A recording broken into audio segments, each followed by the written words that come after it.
You have any bets here locked in for either offensive or defensive rookie of the year, or any thoughts on either of those markets right now?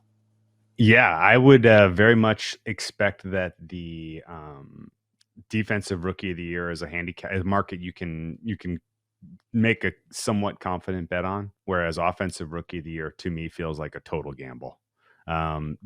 Defensive rookie of the year, you're going to need to put up counting stats, and in my mind, there really are only three potential candidates in terms of guys who can really expected to get the volume and get those counting stats, and it's Hutchinson, Trayvon Walker, and Thibodeau. And of those three, I think the fact that the defense for the Detroit Lions looks to take a potential meaningful step forward, and that he gets to play the Bears twice, and will likely get counting stats in those two games alone.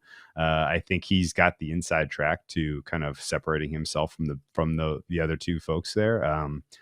Walker and the Jaguars defense, I think, is not, if the Jaguars find success this year, it's because Trevor Lawrence takes a meaningful step forward. It's not because the defense is all of a sudden good. There are still way too many holes on that defense. So I think people will perceive the defense in Jacksonville still as bad. And then similarly, I think Thibodeau not only is going to be on a bad defense, but in general, maybe, not somebody you can count on for availability. So Hutchinson to me ought to be the clear favorite there. And he's priced relatively similarly to Thibodeau right now. And I think that's a fair play at 5-1 or better.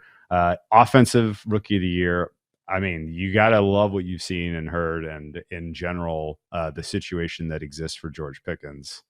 He's in Pittsburgh. Pittsburgh knows how to evaluate wide receiver. They know how to develop wide receiver. I don't think you even really need to look that far back in the future to recognize that.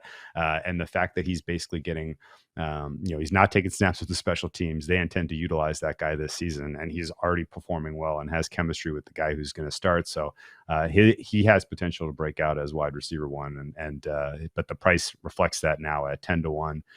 This is still very much a volume, award in general. But it's intriguing to try to crack it because the guys at the top, I don't think realistically have a shot. I don't think Kenny Pickett should be anywhere close to the market favorite here, because he's probably at best going to get 5 starts this year. Similarly, Breece Hall, he might be running back 2 for the majority of the season.